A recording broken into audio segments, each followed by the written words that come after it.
আসসালামু আলাইকুম, কেমন আছেন সবাই? নতুন একটি ভ্লগে আপনাদের স্বাগত জানাই। আজকে শুক্রবার আর ঘড়িতে এখন 9:30 মতো বাজে।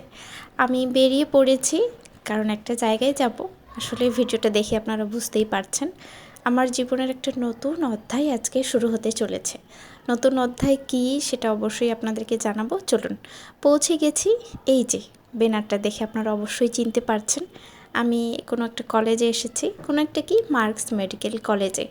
আমি আপনাদেরকে অনেক আগের ভিডিওতে দেখিয়েছিলাম যে আমি একটু গ্র্যাজুয়েশন করার জন্য পরীক্ষা দিচ্ছি, সেটাতে পাশ করেছিলাম এবং এই কলেজে আমি এটা একটু প্রাইভেট কলেজ, এখানেই চান্স পেয়েছি। আমরা প্রায় 30 থেকে 35 জনের মতো স্টুডেন্ট, তো সবাই পৌঁছেও গেছি। আর আজকে আমাদের ওরিয়েন্টেশন ক্লাস। ওরিয়েন্টেশন মানে সবাই সবার সাথে পরিচিত হব, কিছু গিফট পাবো, কিছু খাওয়া দাওয়া করব, একসাথে গল্প গুজব করব, ম্যাডামরা কেমন তাদের সাথে পরিচয় হব, আমরা কে কোথায় জব করছি, কি করছি, আর কেন গ্র্যাজুয়েশন করতে ইচ্ছুক সেগুলো গল্প হবে, অনেক মজা হবে, অনেক কিছু হবে।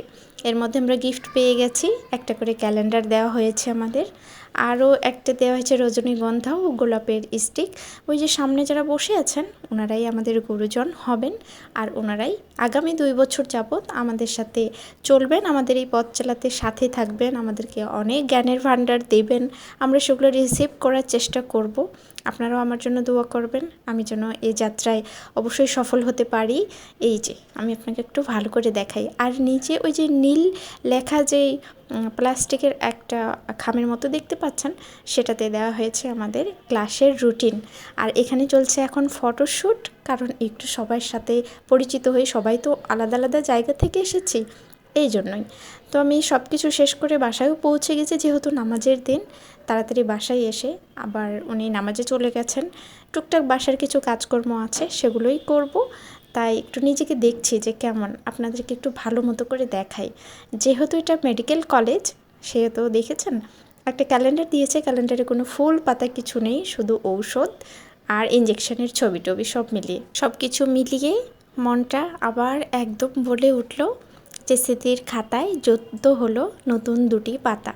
এই 2 বছর 2 পাতা যোগ হলো, সেটাতে কত লিখবো, কত জ্ঞান গ্রহণ করব, একটা সার্টিফিকেট হবে, সেটাই আসলে পথ চলা শুরু হলো নতুন, সেটার শেষও হবে যদি আল্লাহ আমাদেরকে বাঁচায় রাখেন। তো চলুন সংসারের কাজকর্ম এবার লেগে পড়ি। আজকে একটু ছুটির দিন, তাই একটু মাংসও রান্না করব।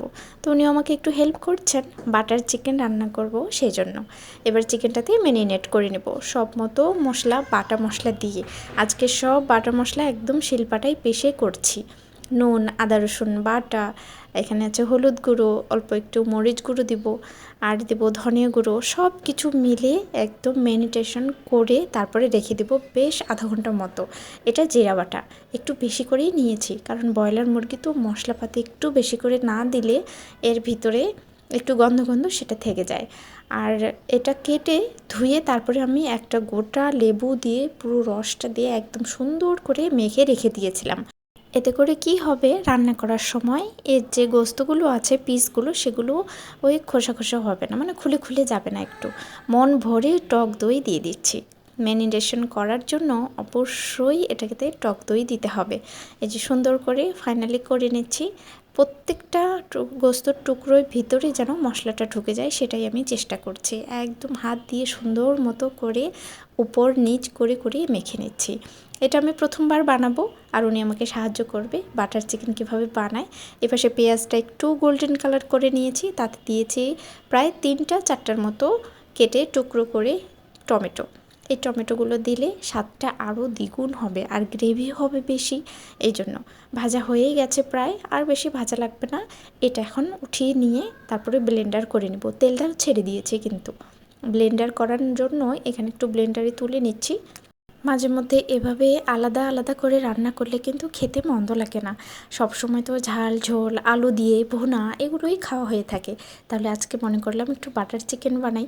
ফ্রিজে বাটারও রয়েছে, এই জন্যই এখন বাটারটা এখানে অল্প একটু দিয়ে দেবো। বেশ কয়েকটুকু মশলা হয়ে গেছে। এই যে 1 চামচ ভরে বাটার দিয়েছি, কারণ এখানে সয়াবিন তেলটাও রয়েছে। এটা একটু গলে গেলে তারপরে এখানে কি করব, গোস্তগুলো একটু ভেজে নেব। একটু লাল লাল করে ভাজবো, কারণ হাই হিটে ভাজতে হবে, পানি ছাড়ানো যাবে না। পানি ছাড়লে এটা আসলে ওভাবে ঠিকমতো ভাজা হবে না। এই জন্য একটু হাই হিটে দিয়ে তারপরে মাংসগুলো, সব গোস্তগুলোকে ভেজে নেব একে একে। তাই কড়াইটা যেহেতু একটু ছোট, সেহেতু প্রথম ব্যাচটা দিয়ে দিয়েছি। এটা যখন ভাজা হয়ে যাবে তাহলে দ্বিতীয় ব্যাচগুলোও দিয়ে দেব। উল্টে পাল্টে একটু দিতে হবে, যেহেতু হাই হিটে আছে, আবার পুরোও লেগে যেতে পারে, সেটাও খেয়াল করতে হবে। বাটার চিকেনের এই 2-3টা একটু অল্প একটু ফলো করলেই টেকনিক বেশ খুব সুন্দর একটা ফ্লেভার আসে আর মজাও হয়। যখন এগুলো ভাজছি সব রকম মশলাগুলো দিয়ে এত সুন্দর একটা ঘ্রাণ বেরিয়েছে, খুব সুন্দর, পুরো ঘরটা মোমো করছে। পুরো চিকেনগুলোই আসলে ভাজা হয়ে গেছে। এবার যে মশলাটা গুঁড়িয়ে রেখেছিলাম সেটাই দিয়ে দিচ্ছি। অল্প একটু বাদাম, পেঁয়াজ, তারপরে এখানে টমেটো, সব রকম মশলাই আছে। আর এ পাশে যে গুঁড়ো মশলা দিয়েছিলাম সেগুলোর তো গ্রেভিটা আছেই। এবার শুধু কষানোর পালা। হালকা আঁচে একটু একটু করে কষাতে হবে, বেশি পানি না দিলেও চলবে। আর হালকা মতো একটু পানি দিতে হবে, যখন একটু গ্রেভি করব তখন।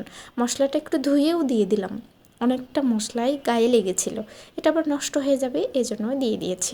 আমি যখন পড়াশোনা স্টার্ট করেছি, সেহেতু পড়াশোনা স্টার্ট করার মধ্যে একটা গল্প মনে পড়ে গেল। যখন আমার ডিপ্লোমাতে চান্স হয়, আমি বগুড়ায় চলে আসি বাসা থেকে। তখন তো ইন্টার পাশ করে সবে অ্যাপ্লাই করেছিলাম, তো পরীক্ষা দিলাম, সেটাতে চান্স হলো। ডিসেম্বরের 13 তারিখে সেটা চলেও আসলাম, সেখানে ভর্তি হলাম। তারপরে হোস্টেলে সিটও রাখলাম। তো সেটাই খুব বারবার মনে পড়েছে যে সেটা আবার বেসিক ছিল। আর আজকে আমি উচ্চতর ডিগ্রি নিতে যাচ্ছি, কারণ সেটা হোস্টেলে থেকে পড়াশোনা করার নিয়ম ছিল। এখন যেহেতু আমরা জব করি, সেহেতু এখন আর হোস্টেলে থাকতে হচ্ছে না। এখন আমরা বাসা থেকেই ক্লাস করব। আমাদের 2 দিন ক্লাস হবে, শুক্র শনিবারে। আপনাদেরকে অবশ্যই আমি সাথে নিয়ে যাব। আমি কি কি শিখলাম অবশ্যই আপনাদের সাথে শেয়ার করব। সেটা থেকে আপনাদেরও হচ্ছে একটু যদি ইনফরমেশন পেয়ে কাজে লাগে। কেউ পড়াশোনা করতে করতে ব্রেক দিয়েছেন, আমিও একবার দিয়ে দিয়েছিলাম, কিন্তু আবার মনের শক্তি নিয়ে, জোর নিয়ে আবার পড়াশোনা স্টার্ট করলাম। আপনাদের সাথে কথা বলতে বলতে, গল্প করতে করতে রান্না প্রায় শেষ হয়ে গেছে।